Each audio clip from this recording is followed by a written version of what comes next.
So the viewport. Main viewport here. On the right-hand side, we have the outliner, which basically outlines everything you have here in the viewport. Also, so for example, if you select here the camera, it selects in the viewport, or if you select here the cube, it selects in the it also in the outliner. And if we copy this cube, for example, it creates a new cube here. And under the outliner, we have like this vertical row of different tabs. These basically, some of these are like here the render settings. We can select the render engine and stuff like that. Bunch of these are like stay here, but like if we select for example, the light, we can see that we have here the light settings, where we can change the lights settings. But if we select the camera, then it changes to the camera settings. So, but otherwise, all of these most of these are pretty much the same. Also, there's the modifiers. We're probably going to take a look at it later. And these are for the physics stuff. And I think the material settings is probably what you will use the most here. Then under here we have, well, depending on what like view mode you are in. Now there's the timeline, and up here we have the different layouts, or what are these called? I guess workspaces, I guess. Yeah. So so we are now in the layout workspace, and then there's the modeling. And when I change to the modeling, you can see that on the left-hand side we have more like these modeling tools available here than compared to the layout. And then there's like custom workspaces for sculpting and UV editing. So depending on what you want to do, like it's probably a good idea to change the workspace here. But you could also, like, instead of changing workspace here, for example, you could just change it here. For example, like the shader editor. So there's a lot of different ways to customize the viewport. I think the most important stuff is probably these tools here, and also the snapping settings here. So if we want to snap to the grid, we can do it there. And so that means that the object that you have selected will be moved in accordance to the grid that's laid out in front of you, right? Yes. Also up here we have the rendering modes. So if you want to see stuff in wireframe, that kind of shows only the outlines. Just shaded, and then there's the viewport shading. It's kind of like renders the scene completely. So what next? Should we just jump in modeling the little gallery we're gonna do for the Arium? Yeah, sure. Right. Maybe it's a good idea to explain basically the way that a 3D model what it pertains if you're going to export it. So right now you have the 3D model in its basic form, right? Yeah. And then you can go into editing, and then what can you do into editing? When you go into editing, then you can manipulate that single model by the vertices. Yes. So here we have, like, up here we have the object mode and edit mode, different modes for different things that you want to do. So the main ones are object mode and edit mode. and you can switch between them by pressing tab also. So when I press tab, it changes to edit mode, and in this mode I can then select these different, for example, vertices and edges and faces of the model. You can see here also the different modes. So the vertex mode, edge mode, and face mode. So now I can, for example, select this vertex and move it. And then when I go back to the object mode, then I can select the whole object again. And if you have like multiple objects, I think you can just select both and go to edit mode and like edit both at the same time. So you don't have to just select one. All right.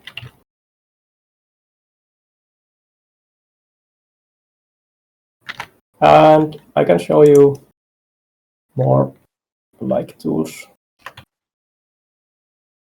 for the editing. So let's do like a basic. Let's make it a bit bigger, I guess, like this. So let's do, for example, simple like a pillar. So I would do something like this. So I'd go to edit mode. Then I would select the top. Where's my mouse cursor? Here. Like there's two different ways to moving.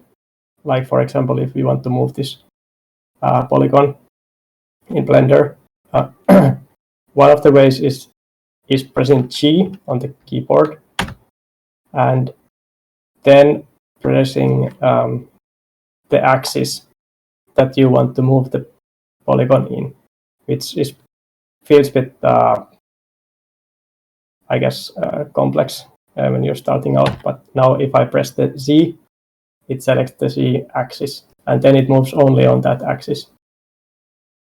So let's do that again. I press G, and then, for example, Y, and now it moves only on this axis. You can do that, or you can select, for example, here the move tool, or press spacebar and move. If that doesn't work, you probably have to go to preferences, and in here, where is it? I can't remember where it is, but somewhere in here is the setting, like what does the spacebar do, where you can select if the spacebar like opens or plays the timeline or opens this menu. It's somewhere in there. I can't remember now where. But anyways, so this is probably more easier way to like move stuff. So I'll move it up. Then, well, pressing just like if I press S to scale, then it scales the whole polygon.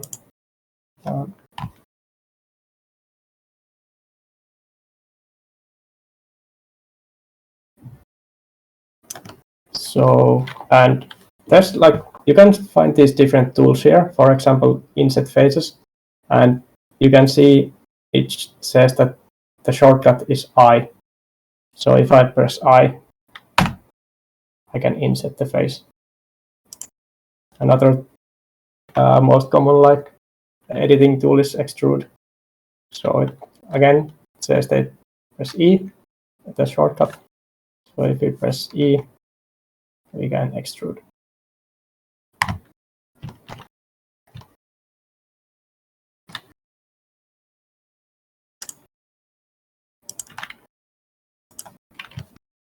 Something like that.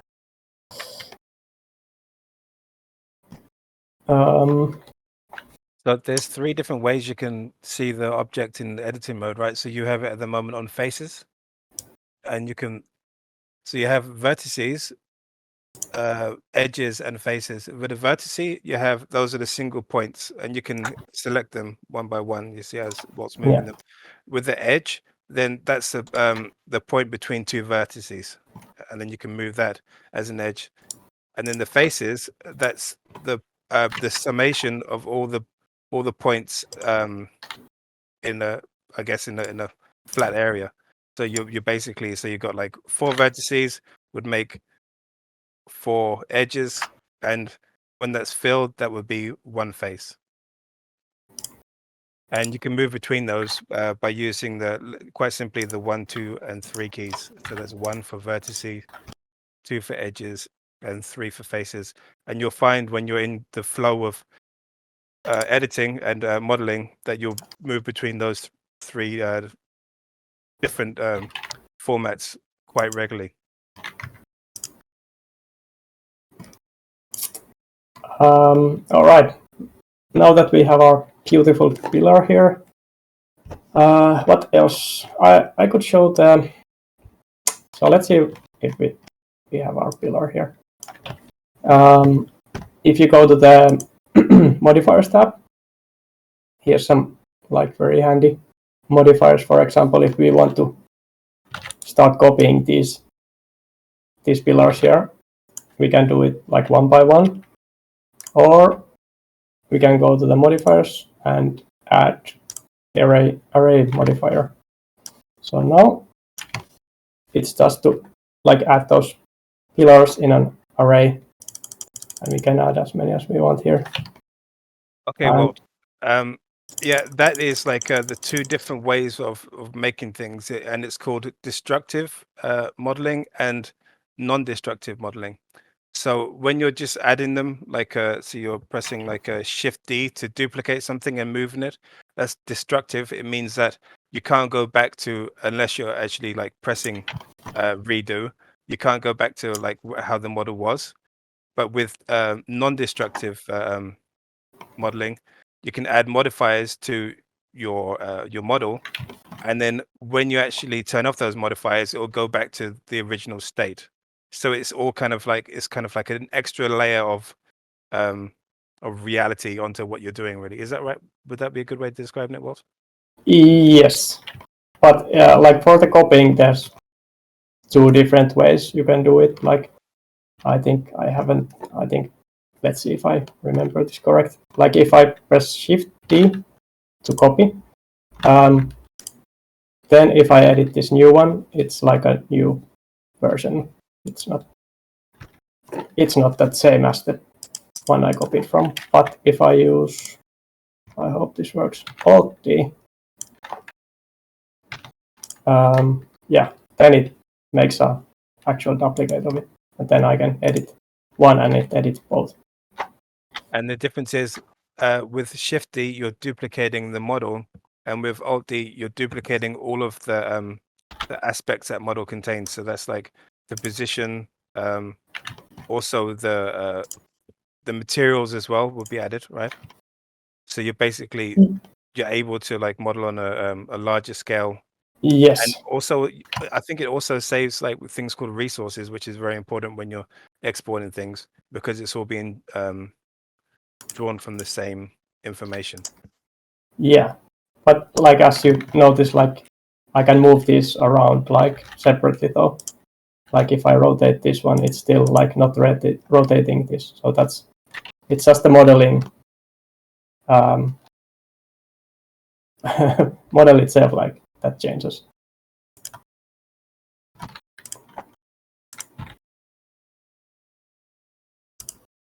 All right, that is handy. Really beautiful work you're doing there. Okay. It's like a chessboard. And then we can, of course, add more modifiers. We can add where is it?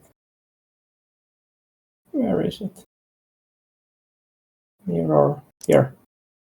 Mirror. So if we add a mirror modifier, now it gets mirrored, the whole thing. Let's put it on. Wait a second. if we select the mirror object that it mirrors from in the middle here, then it mirrors it from in the other side. Awesome.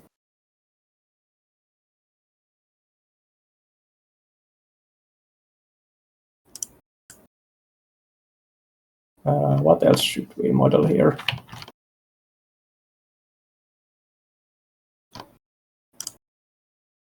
Should we go to the baking, or is there anything else I need to cover on the modeling side?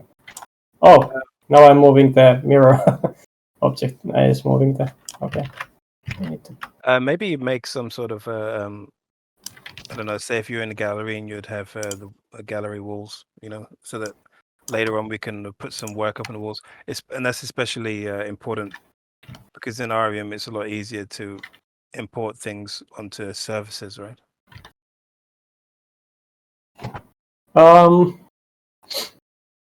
Yeah, you can do it pretty much, or like attach the images anywhere, basically. But let's do an easy one. Like if we select all the edges here, and then we press E to extrude. Wait a second, why is it? Well, it works this way also. But now it created like the top polygon here. Let's get rid of it. How did you get rid of that? Press X. X, and then you have different. You have different varieties of being able to get rid of something. You can do vertices, edges, and faces, and you can also dissolve them, which is a little bit less destructive, right? Yeah. Dissolve all those things. Yeah, that's more like for edge loops and stuff like that, the dissolving. Does anyone have any questions at the moment? Are we going way too fast?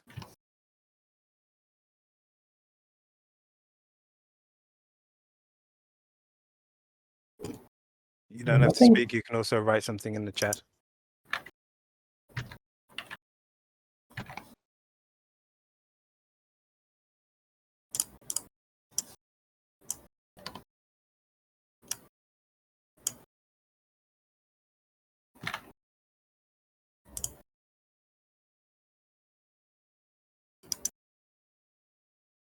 Cool.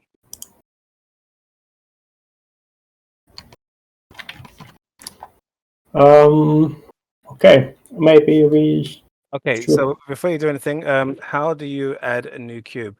Well, basically, a lot of the things you saw there was most of it was in editing, right?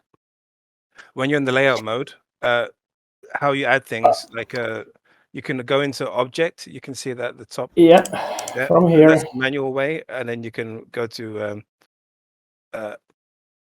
Oh no, add. Sorry, add even. Yeah. Go to add, and those are the different. So you got planes, cubes, circles. So you got submenu, and then you got even more like complicated things like a little bit down the list. A quick way to do it would be to press Shift A, right? Yes. And that's like a shortcut way. That's the way you'll get used to doing it. But everything that you need in Blender is on the screen in the UI. But when you actually start to learn how to use it, you'll start using the hotkeys a little bit more. There are different resources of where you can find out where the hotkeys are. I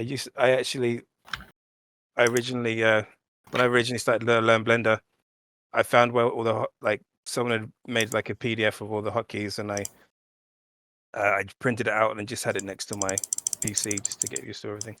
Yeah, so the easiest way to make a cube would be Shift A, go to cube, and then it's added. And then things are added on what's the name of that? The cursor, that red and white. Yeah, that's the cursor. So all of your objects will be added onto the cursor. You can move the cursor around, but by default, it will be in the middle of your scene. You can move it around. It's good to move around if you're trying to add different objects to certain places. But I think my workflow, it's not very professional, but it's what I got used to. Is I just keep it in the middle and just make everything there and then move it afterwards. Yeah. One thing I could. Yeah, I could show one thing about the cursor that is probably quite handy or could be. So, like example, if we select this vertex here, we can go to, let's see, vertex. Where is it? Select. Oh man.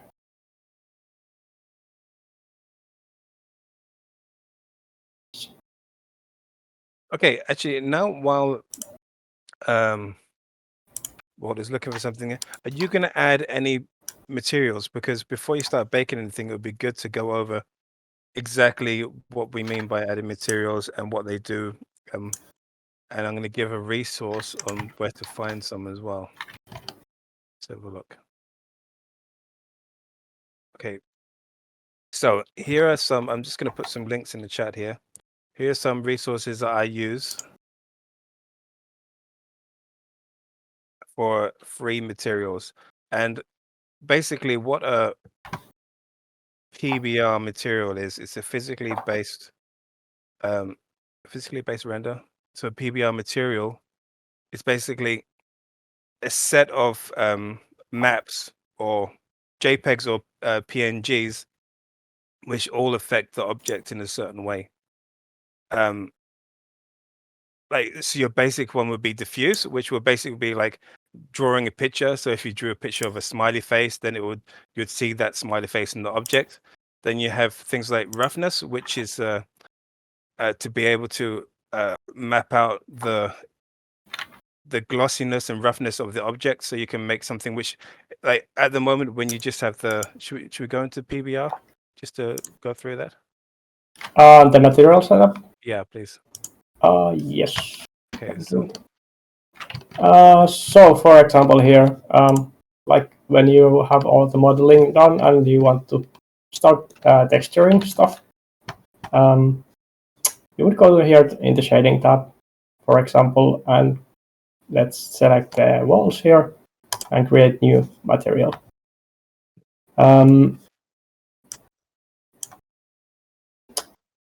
For the GLP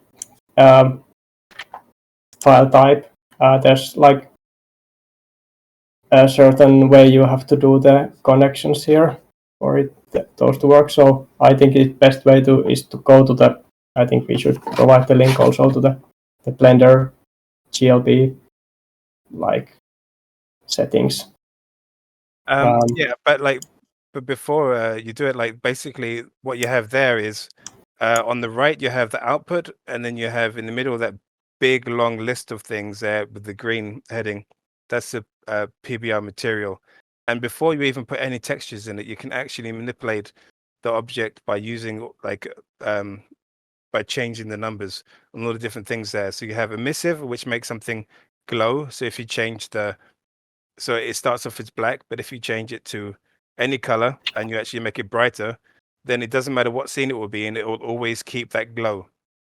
And you'll see it like a little bit glowing around everything else. Then you have things like roughness, which, as I said before, it will change it from being shiny to matte. Then you have things like metallic, which is basically metallic is like something is either metallic or it's not. There's not anything in between. So it will react to light differently to how a metallic object reacts to light differently to how a non-metallic object does. Then you have something like subsurface, which gives, you're able to like skin. If you shine light through the skin, you can see that there's kind of like like there's a red layer or something, and it's a little bit translucent. And the idea there is that you can, with subsurfaces, you can make something a little bit translucent, so it kind of maintains two different color values at the same time. And it's good for things like jelly beans or jelly babies or something. Like you can make things look really like very nice and juicy and edible with that. Yes. So I added like this texture image texture node here, and selected the texture for it. So now it shows, when I connect it to base color, it shows the texture here on my model. It looks weird because I haven't like done the UVs for this model, so that's another thing that needs to be done. So what are UVs? UVs is like a 2D representation of the 3D model. So it's basically. So when you have like something like a milk carton, right? So if you have like you have like a milk carton which is 3D. So if you cut it along the lines that like it's connected, or even a box, then you can lay it out flat on the table, and that's how you print something. So if you're going to print images on a cardboard box, you go to the printer. You don't obviously print it in its 3D shape. You kind of have a 2D map of that thing, and then afterwards you can construct it. And that's basically the way that UV maps do it. So when you make a UV map of something, it's a 2D representation of that 3D object. So it's kind of like you look at the map of the world where it's all stretched out and all the countries are all over the place. That's like a 2D representation of a 3D object. That's what UV maps do. Yeah. So for example, now I unwrap this different plane. So example, if I select this polygon, it shows it here like also. So basically this 3D object is represented now here just as this like 2D form. So if I select these all and scale them, you can see it. The texture is scaling. The texture is scaling there. Something like this. Beautiful. Do you have a node wrangler? No, I don't think so. There's a really great add-on which is actually inside of Blender already. You just have to go into the preferences. That's another thing. Like Blender comes like basically out the box like pretty standard, but if you go, you can add lots of different add-ons. People have been making add-ons all over the place because it's open source. People like some people make a business out of making really cool add-ons which you can add to it and make a lot of jobs like a lot easier and a lot more intuitive. But it also comes with ones already built into the system which you just have to turn on. So if you go into preferences, go to add-ons, and you can see like a lot of unticked boxes, like Walt's doing there now. Oh, I have it. Oh yeah, it's funny because I don't see the preferences come up when you click on it, but I can see it clicking away, but it's invisible on my screen.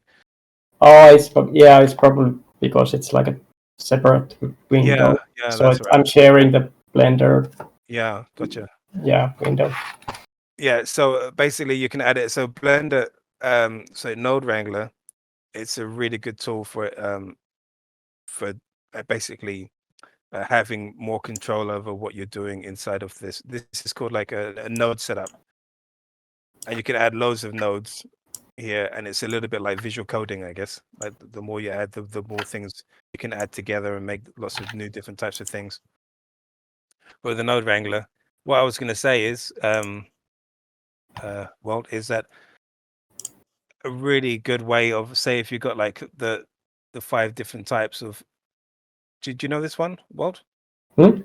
If you go on and you press onto if you select on the PBR thing, yeah, like you have that selected, and if you press Control Shift and T, is anything happening? It opened Blender file view. Yeah, and if you then select all of the ones you need, and then press select, they will all import at exactly the same time, and they'll be set up perfectly for what you need to do. And with that, you can actually manipulate the scale and position of the materials inside of your UV map instead of actually changing the size of the UV map in UV editing. That's the reason why I wanted to say it, because if you change the map inside UV editing, you can come to problems later on with baking if the map isn't, if the UV isn't fully inside of the material. That's more me talking to Walt than talking to everyone else.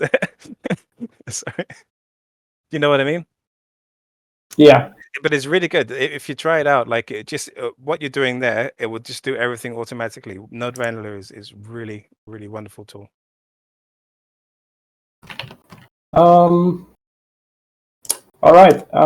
I guess we could jump into the baking, or yeah, this it is a really complex like topic, the material creation.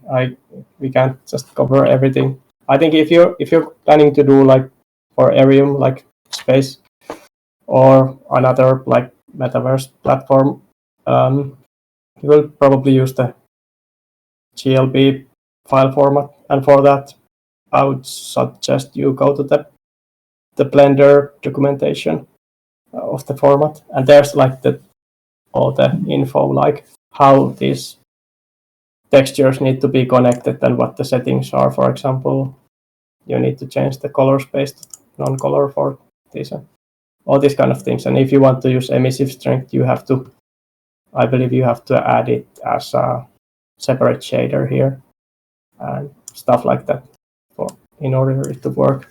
Oh yeah. But, yeah. Okay, but you can also just plug your. I mean, if you want, you can also. I mean, you need to do that with baking in a way. You can plug the diffuse right into the emission, and that's with the baking. Yeah, that.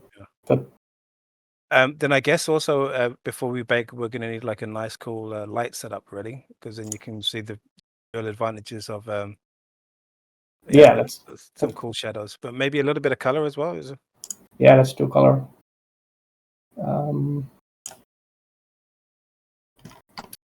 Let's add up like a skylight, sunlight. The position of the sunlight doesn't matter, only the rotation. No, it's just the angle. Yeah. One thing I was just trying to explain right now. What we're doing is we're setting up a scene, and then once we bake it, when you bring it into once we bake it and use that texture to use as the main material, what will happen is it captures all the information that you can see right now. If you just move that model into another space, you'd have to relight everything again and do everything from scratch. It would just be a model like a dark model, and yeah, it would be reacting to the space that you put it in. But when you bake something, what happens is that you're getting all the information that you've already put in the scene here, and you can bake that into a material which you can then insert into the model, and then when you put it into another space like Arium or spatial or what's the other, cyberport, is it on cyber Yeah. What is cyberport? I think it's a tech shop in Berlin. Yeah. Yeah, it is. I go there too much. Yeah, so basically what you will do then is you're getting all the information and you're putting it onto the model itself, so that when you import it into Arium, you'll see that you don't need any lights, and it would look like that scene is already lit up. The only thing is that you can't change it afterwards, because like the whole idea about baking is, what it means is that you're kind of cooking something and it comes out of the oven made, so you can't really, you got all the ingredients and then you put it in the oven and then you take it out and it is what it is, and then you can't change the shadows or anything afterwards. But it's a really good way of making a dynamic scene. And then I'm going to go into a thing called resources. Every especially web-based things, every game engine has a certain amount of resources, and so the more resources you use for any one thing, the slower it will get, because it's trying to calculate things. Now, if you bake all your lighting previously, then you don't have any live lights. So say if we're using Arium, if you turn on the light, then it's always calculating how that shadow is being made on that object, how the light is hitting this other thing, and it's basically thinking about a lot of things at one time. When you don't have the light on, but you've baked it previously, it's not thinking about any of that at all. But the space, it would look like you've made these like magical lights all over the place, but actually that would all just be baked into the material. So it's a really good, like, you call it like a cheap and expensive. Expensive is when you have to do everything inside of the game engine, and cheap is when you can find tricks to be able to make it so that you don't take as many resources. So this would be cheap once it's baked and you're only using one material, and it's put into the emissions, you'll only really need to have it'll be really cheap to have inside of the game engine. Is that right, Walt? Would you say that's a good way of explaining that? I I wasn't listening completely. I was too focused on. Does anyone have any questions at the moment? Is anyone following where we are? So like when you're baking stuff, like for example, this doesn't work because, as you can see, the UVs that we have are outside of the bounds of this texture. So if we would bake this, it would just show the baked light like repeating all over the mesh. Unless we create actually another UV map for the bake, I believe. But this is what I was trying to say to you, Walt, about if you go to Node Wrangler and if you import them with the Node Wrangler, you can change the size of the way that the material is inside of the node, and then you don't have to change your UV map. So you can have your UV map inside of the texture, and then you can scale it in the nodes, and it's a really really good non-destructive way of doing things.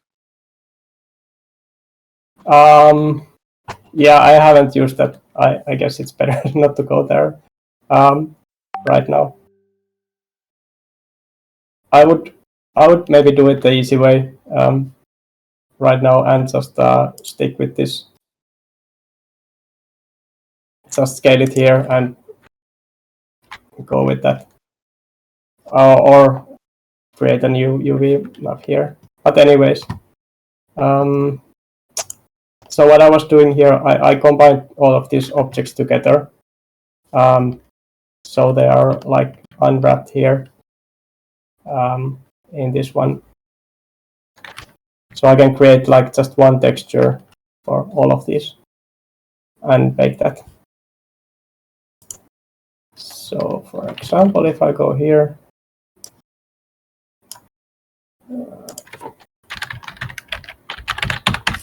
I will give the material baked object. Let's call this ground walls.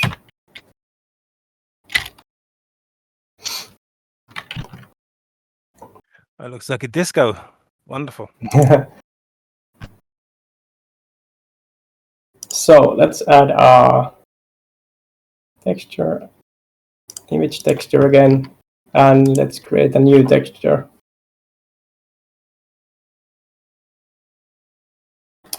Call this objects. We don't need the alpha. All right. So for the baking, we just select the texture that we created here, and we go to the render settings, and we need to change the render engine to cycles. Let's change the device to GPU. By the way, I need to save this before. Yeah, that's probably the number one rule. Yeah, that we always forget to say out of all these lessons is when no matter what program you're using, but especially Blender, no matter how stable it is, always make sure that you're regularly saving. So as you're going along, make sure that you're saving your progress, because there are some things that will just you'll make a function, like for instance rendering, or it could be a simulation or something, and then your RAM gets eaten up completely, and then Blender would just crash. And it's happened to me many times. Most of the time I save, sometimes I don't, and yeah, it can be very frustrating. Yeah. So here are the bake settings. So we want to bake everything, all the the lighting and all the information that we can see now here to the texture. So we have the texture selected, and the target here is the image texture. And then we just hit bake.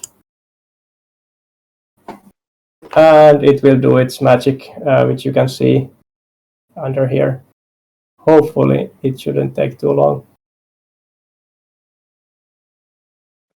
So what is happening when something's being rendered? So basically the light source is hitting against the materials, and then that's giving off certain information, right? And it's literally like little rays of light that are hitting it. Well, simulations of rays of light. So you can turn up the settings, so you can make it like a 1,000 samples or 100,000 samples, and that means that like loads of rays of light are continuously hitting something, so you get more and more information. But if you make it say 30 samples or 100, then only a very small amount of rays of light will be hitting that thing, so you get a more grainier image because it's not showing the same amount of information. There are things that Blender now does, which can combat. Oh, there you go, brilliant. Renders, which is something called denoising, and basically a denoise is something which like uses like artificial intelligence to work out how something should look if it had more samples, if it was more detailed. That looks wonderful, doesn't it? Beautiful stuff. Beautiful. So now I changed the viewing mode to shading, and so this shows the same lighting here that we had without the actual rendering. Now that we have the baking or the baked texture connected. And do you plug it into emissions as well? Because that's what I usually do.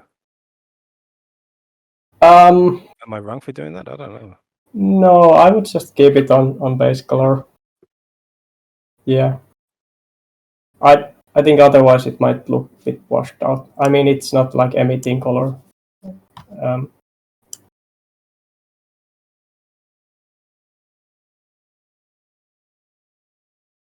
Where was I? So yeah, the ground. So let's create texture. Texture. New ground. Okay. Same thing. Go to render settings. Baking. Bake.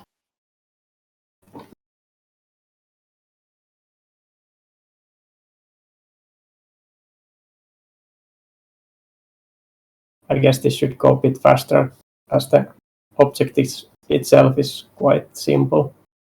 Yeah. The first one was pretty quick as well. Did you notice something there? Did it make like little lines? Or am I going crazy there? Here? Or were they there before? No, I was just baking. Oh, actually, I think there's something went wrong here because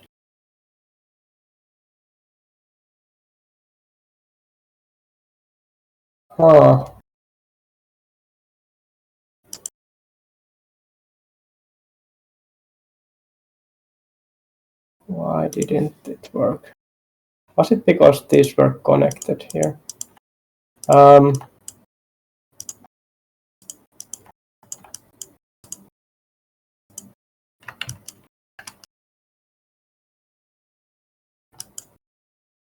Whoa, what's happening?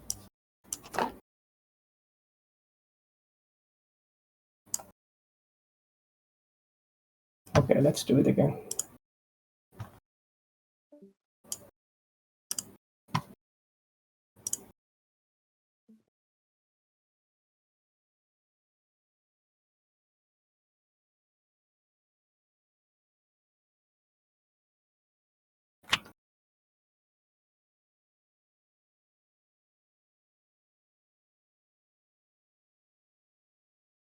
So how many of you guys have tried out Arium?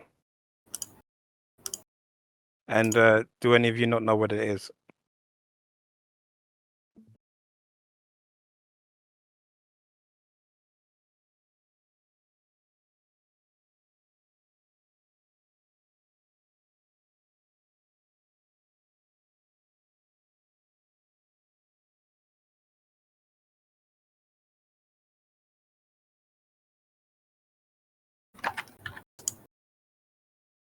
No answers.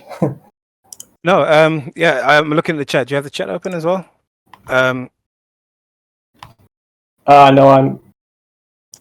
I got there once. I have not. Well, basically, Arium is like it's like a metaverse space. You can build your own space. It's not connected in the same way as something like Decentraland or CryptoVoxels is, where CryptoVoxels like it's like a world where you can go from one place to the other. But with Arium, everything is self-contained. So it's like you got like a room, like a scene where you can basically fill it up with whatever you like. You can import your images. You can import 3D objects. You can import links to NFTs. You can import you can make links to streaming, so you can have like a concert inside the area. It's basically like it's a metaverse space which you construct from the ground up. So when you go there, there's nothing in there. It's just like a space. I'll show you once we have this model sorted. And yeah, it's a lot of fun. I've been using it for a couple of years now. We build every end of residency show there, and usually what we do is the reason why we actually have this this lesson is because at the end of the residency we'll build a space there. I'm usually there with Borya, and we'll get a brief, and then we'll build something, and then everyone will make some artwork, and then we'll have like one day where it's kind of like the end of residency party, and there'll be auctions for all the work. And what usually happens is that people from the residency, whoever like volunteers, whoever is really interested in it, can help to build it basically. And if you really want, you can kind of really be really up for it. You can really push on and be like the main contributor. So Arium, yeah, it's a space which, if you have any kind of 3D knowledge, it's a really fun space to use. You can make your own shows. And actually, last year I made a show for myself where I built a gallery and I put all my work in it, and I used that to show my collectors all of my work before I'd actually minted it. And it's a really good way to basically, if someone's not showing you on the billboard in New York or whatever the hell's going on these days, you can just do things yourself in the metaverse, and you can build your own reality basically. Did I explain it, or did I just go off on one then? That was pretty good. Yeah. So. Oh, nice one. Do you have a link to it? Maybe we can have a look. Sun grazes.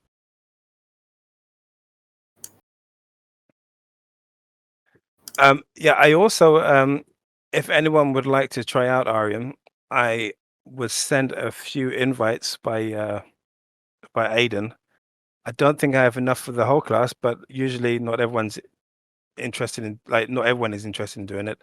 So if you like, get a show of hands, or anyone who said they're interested, I can put some links in the chat here.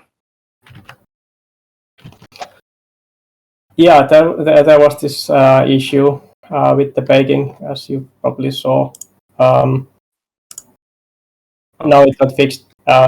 What was happening there was that the normals were pointing to wrong direction. So basically, if you go here, I think it's here somewhere. And so what are normals? Normals are basically when you have a 3D object, one side is showing the information of something, and the other side is basically just like the back of a mirror, right? Yeah. Would that be a good way of describing it? So that if you're baking onto the wrong side of the normal, then you're not going to get the desired outcome. If you're baking on the right side of the normal, then it will actually show the in brackets the reality of what. Yeah. So I enabled it then, like the visualization of normals here, and we can see that these are now pointing inwards. So that's how it should be. And the reason that happened was floor because is you pointing extruded upwards. Yeah. Sorry for talking over you there. Well, the reason why that happened was because you extruded all the outside walls, right? So you made the box, you were inside the box rather than being outside of the object. Yes. So you can recalculate the normals. What is that? Shift N or Control N, and you can move the normals to the right side. Yeah. It's here on mesh and normals. And there's a recalculate outside or inside, or just flip, and it flips the whatever you have selected to the other side. All right. So I guess we want to just export all of this. And then we go to export, GLB or GLDF. So you already, maybe, do you want to carry on into Arium since you have the... Oh yeah, I could just... I mean, it saves downloading it onto Discord and then back again. Yeah. So I'll quit the streaming and you... No, I mean, like, if you just carry on like smoothly, because then I can do things like find the invites and this type of thing. No, I have to quit anyway. Yeah. Because... Okay, cool. Yeah, well then just drop in the...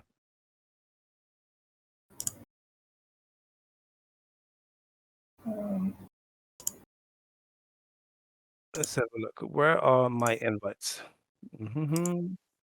So I'm going to load up my stream in a second so we can have a look in Arium and see if my computer is working, because I've had a lot of problems with that.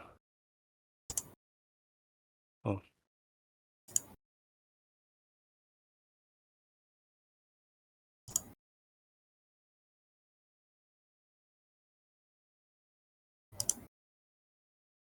Let's have a look. Oh, there you go. There's some invites. So if you just click on it and then you attach your login or your email account, and then you should be able to... I think you can build up to like is it 5 or 10 spaces? So whatever account you're linked to, you can you can try out different spaces, so you can do all different sorts of stuff. At the same time, if you can't, if you've already made 5 or the limit of the spaces, you can always go to the Arium Discord and have a look. You can go to the Arium Discord and you can ask Aiden for some more spaces. I put the GLB on the chat. Cool. I'm just gonna...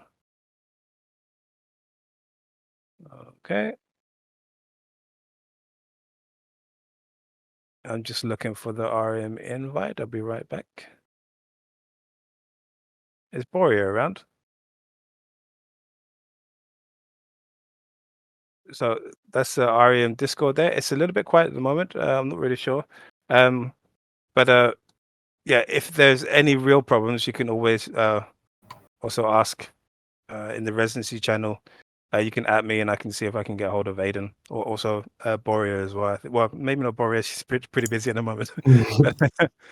So, okay, now I'm gonna download this file from Walt.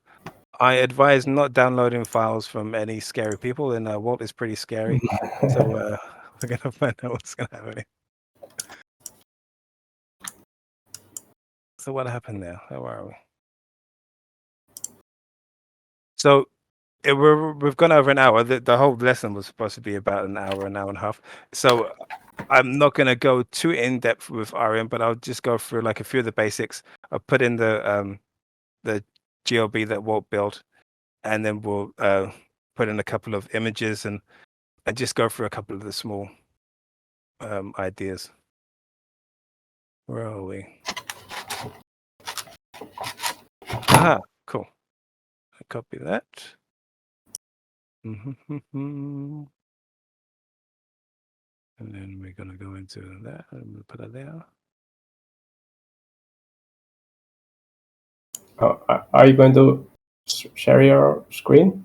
Yeah, I am. I'm just trying to get those things organized. 1 second. Okay. I have Oh crap! I've forgotten how to share my screen. I haven't done it for a while. Oh, here we go. Share your screen.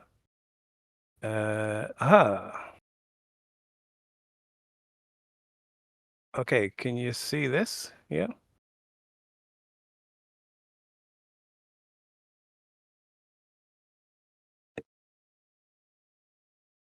Your whole space. Oh, wonderful.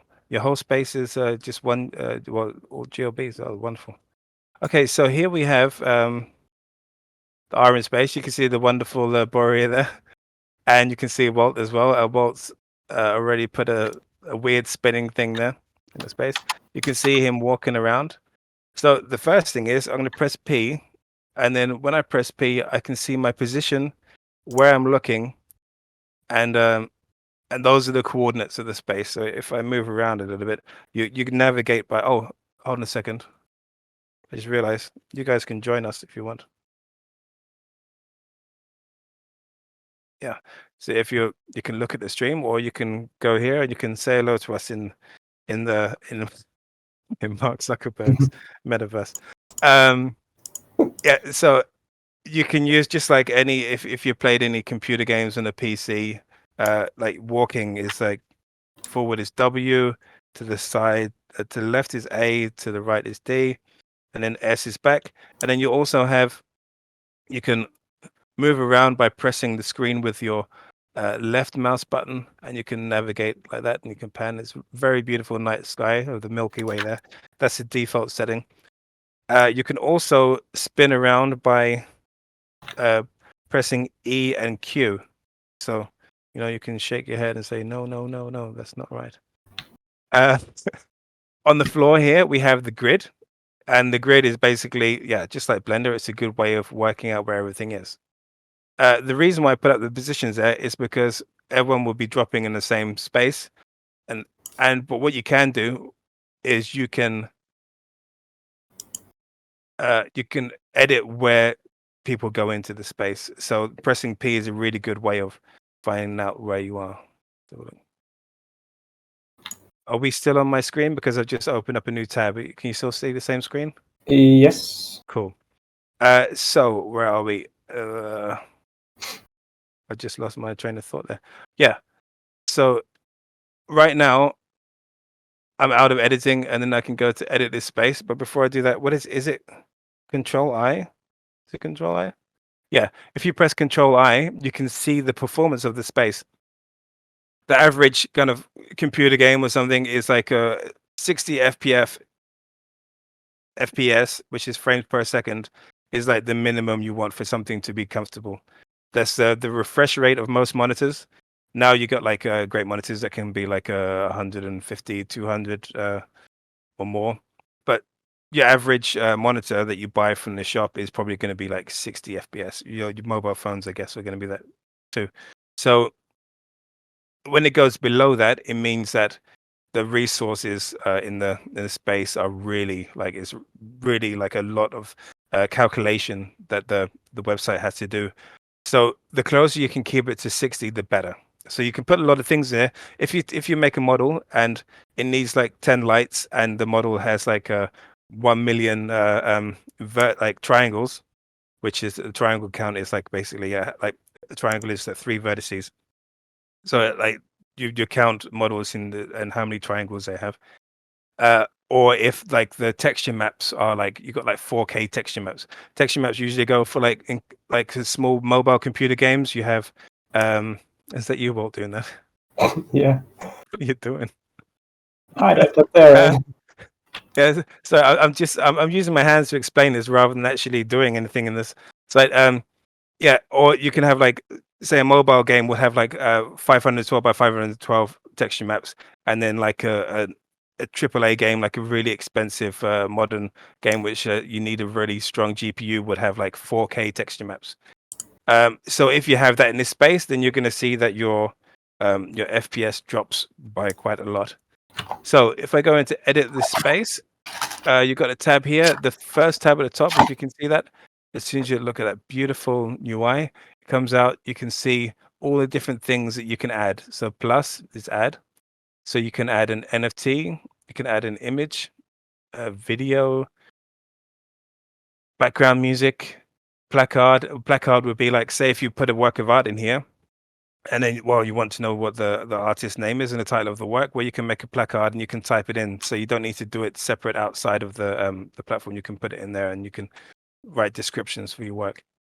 You add a model, and this would be the main one that you use at the beginning, because Arium doesn't come with any set spaces. The only thing it does have is what Walt just did, was a terrain, and the terrain is like basically the floor. So you can, the only thing you can build inside of that is Arium is a floor. But let's add otherwise, let's add the room so it's not so empty. Yeah, so add terrain there is what Walt did, and then you can add a portal. A portal is to go into different spaces. Or to go like, so you add two portals. You can have one on one side of the space, and you can link it with another side of space, and you can just walk through that instead of walking across the whole thing. Or you can, if you have admin abilities in someone else's space, you can actually make portals between those spaces, so you can actually link worlds together. Then you have also lighting, which you try and what am I doing? Try and avoid as many lights. I think one light is like really what space can handle. You want to avoid like putting too many lights in, because it would just eat up the resources. You can screen share, and then adding groups. That is like, if I have one model and I have another model and I want them to be together in a group, I can add a group and then put those two models inside that group, so that you can move everything around in unison instead of getting confused with where everything is. I'm a pretty messy person. I have everything all over the place, and then when I'm adding everything into an Arium space, and then Borya comes up afterwards and puts everything into these amazing groups and intricate, beautiful spaces, and I'm just very, very lucky that she does that kind of thing in every space. So here we are, add a model. So it's going to make that little placeholder there. And then it's quite simply, you can drag and drop everything here. You've got model, animation, interactivity, and matter. So I can go to my files, and I can drag and drop a GLB. You see that? Did you actually talk about exporting the GLB in the first place, Walt? No, I think I got before that. Okay. Well, Walt, the space that Walt made, he baked the light information onto the one map, connected that to the object, grouped it. Did you join everything together, and then joined everything together, selected it? I basically just selected everything and exported. And okay. In the settings, I selected to export the lights. Also, the I changed them. I think the textures to JPEG. It just makes the file a bit smaller, and then yeah, that's about it for the settings. I think most of it. I'm having a problem here. What's going on? Can you upload the model, because for some reason it's not letting me do it? Okay, let's see. Yeah, see, I don't know what's happened with my computer, but Arium's been really buggy with me at the moment, and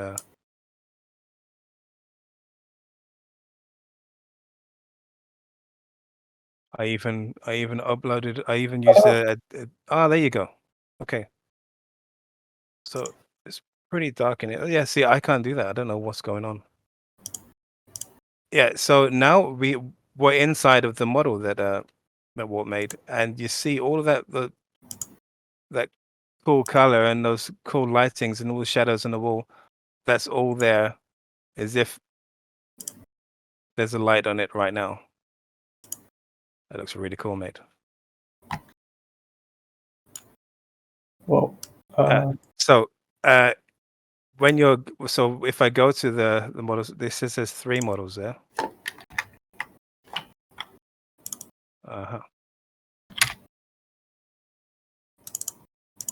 I'm just trying to go to interactivity, material settings, and where is it? Other settings on the model, and you can go to physics settings. And as you can see, these two things are not automatically put on. you can turn like this model. It's collidable, as in you can't walk through it. You bump into it when you see it. So it understands that this is a space which you can't walk through. And then being the ground, it means that like what you're walking on is the thing that you can walk on. So it replaces the grid that we have. So if you walk around, you see that you can no longer. I hope that no one got trapped outside of it. Which could happen. If you did, just go out and come back in again, and you can see these wonderful spinning donut up there and all. Yeah, you can see it. You're just bumping into everything now. You can see the position now. Oh, everyone's inside. Oh. I'm looking at the in orbit mode. Well, you're gatekeeping. What's going on? You stay outside. Okay, so you can go into environments. I've got a different screen open here. And you can actually change the ambient light intensity. See, I've turned it up. You can turn it really high up. And that isn't dynamic light. That isn't affecting any of the shadows. It's just changing kind of like the brightness of the scene. So if you want something really atmospheric, you can go like that. And then if you want to show like a little bit more of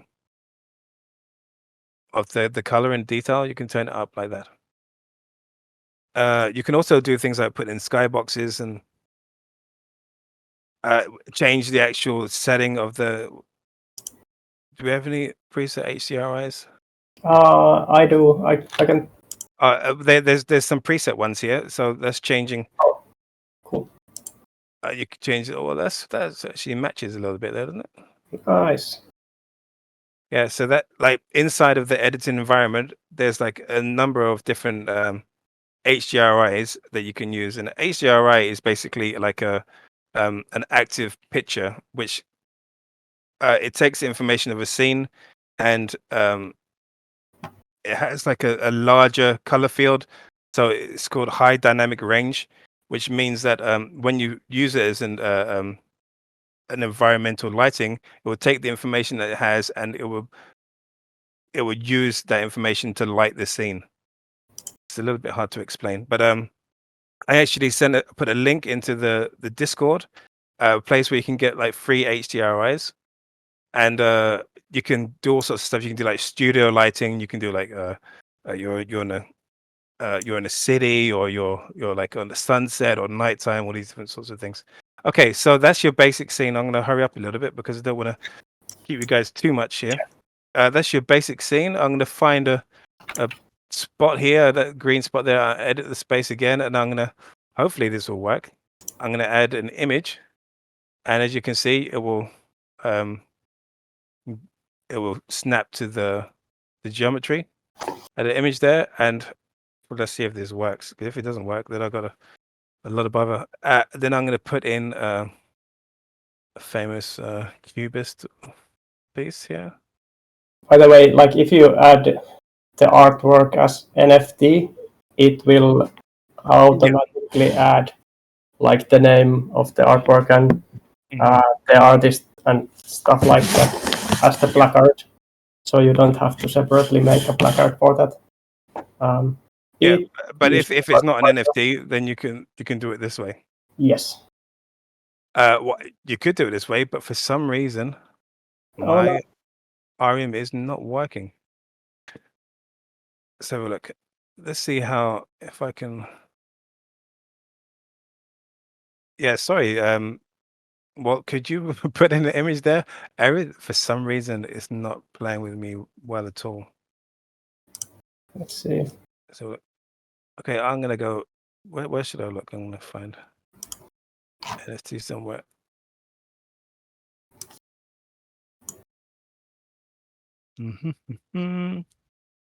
Okay, I'm gonna go to known origin, and I'm gonna go onto my profile, and I'm gonna look for one of my artworks.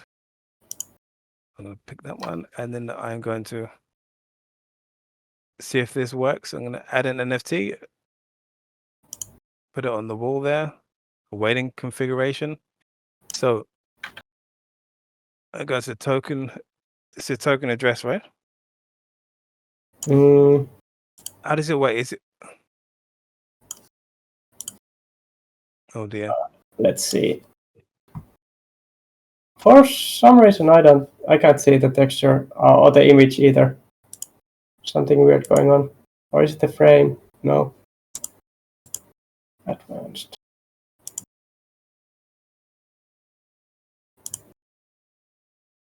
Okay, now it shows up. Do you know what it was? What the problem was with you? I don't know, but now when I toggle the in the advanced settings, the type of surface first to curved and then back to plane. Now it. Oh, that's odd. Yeah, that hasn't happened to me before. So.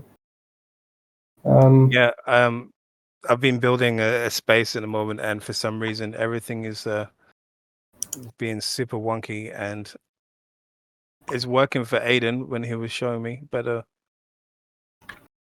when you go into advanced and you change it from curve, then it went back to plane. Oh, okay. Yeah, this is a bit of a problem because like I can't really show any of the things that I want to because it's not working. So maybe the token address should be the I think the smart contract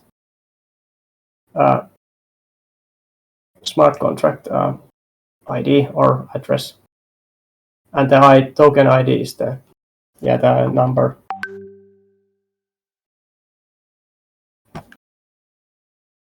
Okay, let's have a look.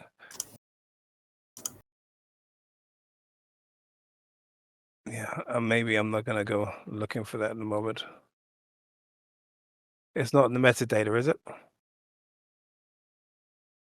Mical, this is Jerry at Sungrazers. Do you mind if I just fill the void while you're working on the software?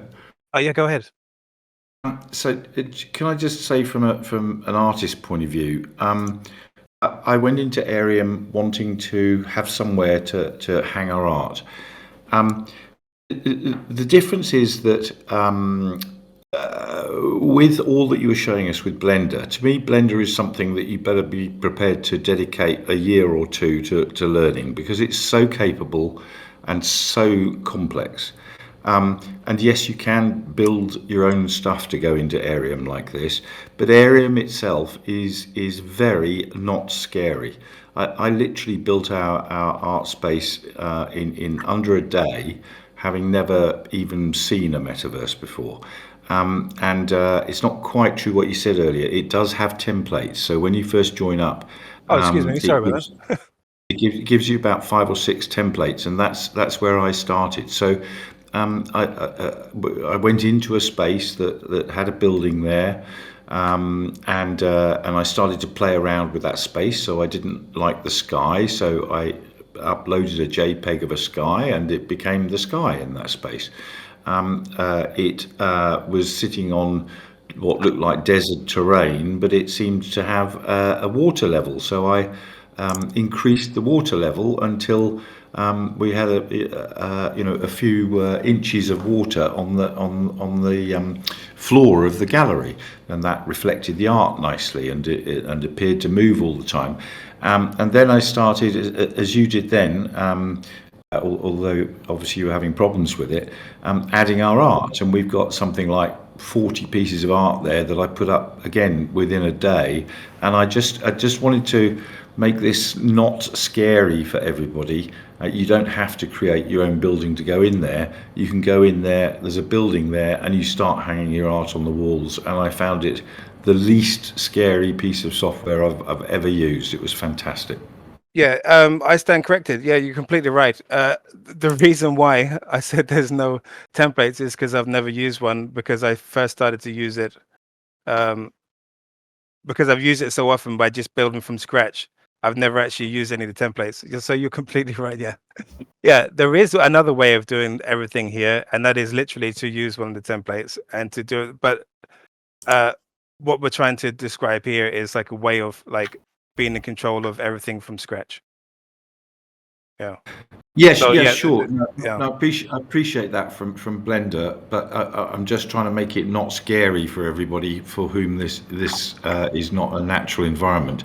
It's not natural to me, but I found that Arium rapidly became natural and was dead easy to use.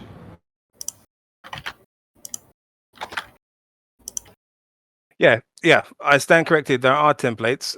Yeah, I just have never used them. We won't be using any of the templates for the end of residency show. We build the spaces from scratch. So if you're building your own space, it's wonderful to use all of the tools that Arium has, like all the cut and paste and the things that, as you said, are very straightforward to use. But if you want to like build like or take part in building the end of residency show, the idea is to like build something new. But thank you. That's really wonderful to be corrected there, because yeah, I don't want to make anything. That's the last thing I want to do is to make everything seem like it's too much and that someone shouldn't try it out. Yeah. I will actually post some Arium tutorials which are made by, I think, Dan and Aidan. I think you can find them on the homepage if you go up to the Arium page here. If you click on that, let's have a look. You click on Arium, well, you can see all the different spaces here that's made. And somewhere here, I think, if I can't find it now, I'll link it anyway. There's a few different resources where you can build a lot of the things from scratch there. Yeah, it will go through all the different ways to try out different things. And when you're talking about the JPEG, using JPEGs, what I was explaining was HDRI, which actually is dynamic. You can also put anything in the sky if you want.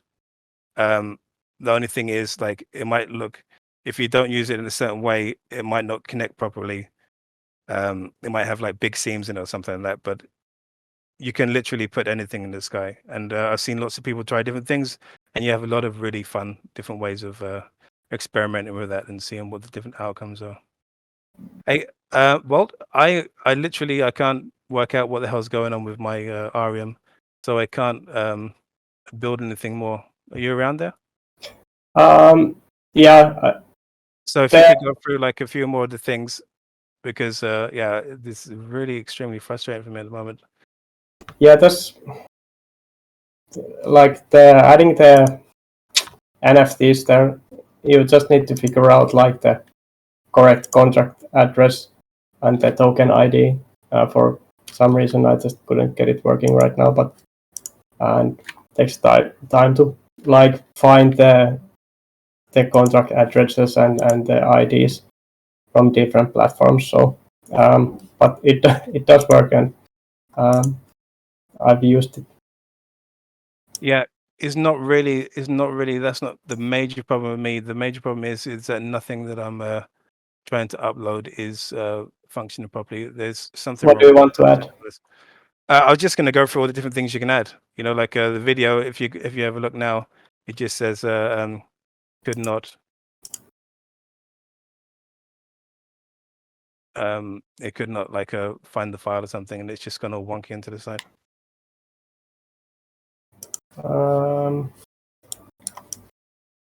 What's going on? Can't move. What? Okay. Oh no!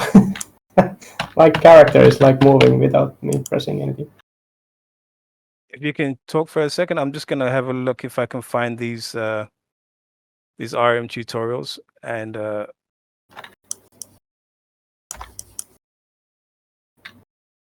then maybe that's going to be a little bit easier. Quite happy how the bake turned out. It's looking pretty good.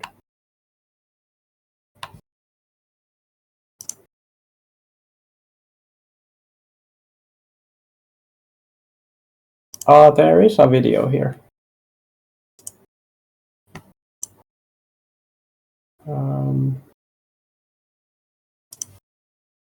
Let's see.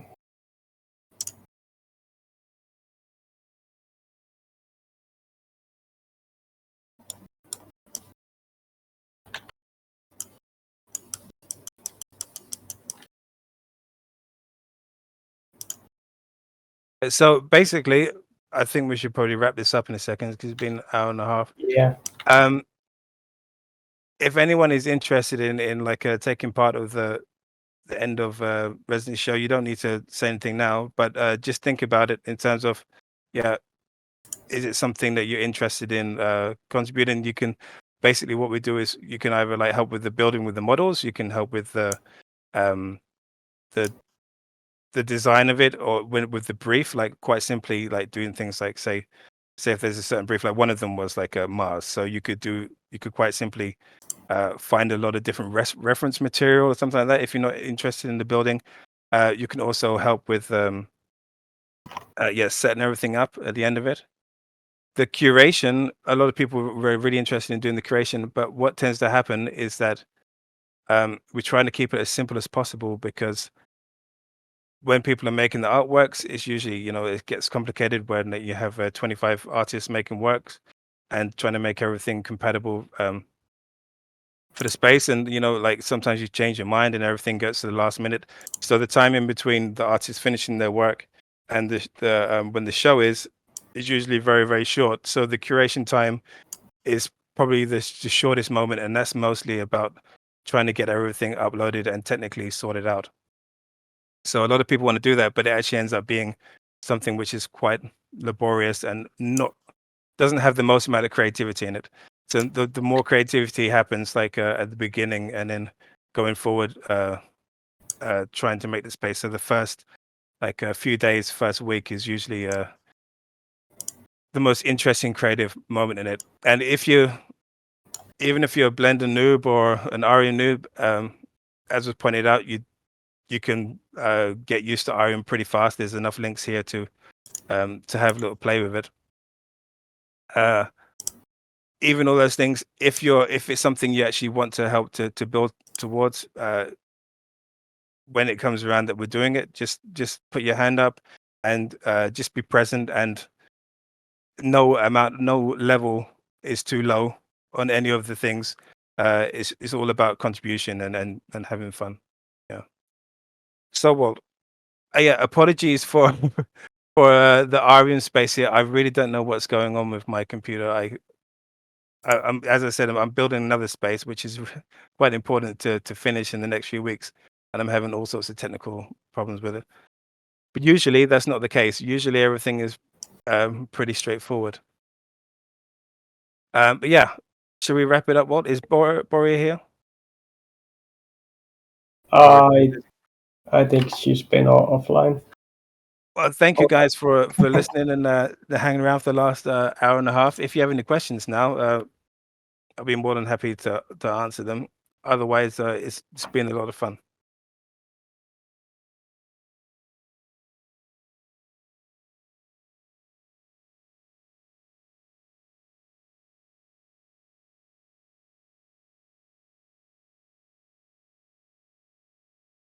Yeah, and I'll also find those Arium tutorials. I had a little look then, but it's going to be a little bit easier when I have a bit of time. I'll pop them in the chat here.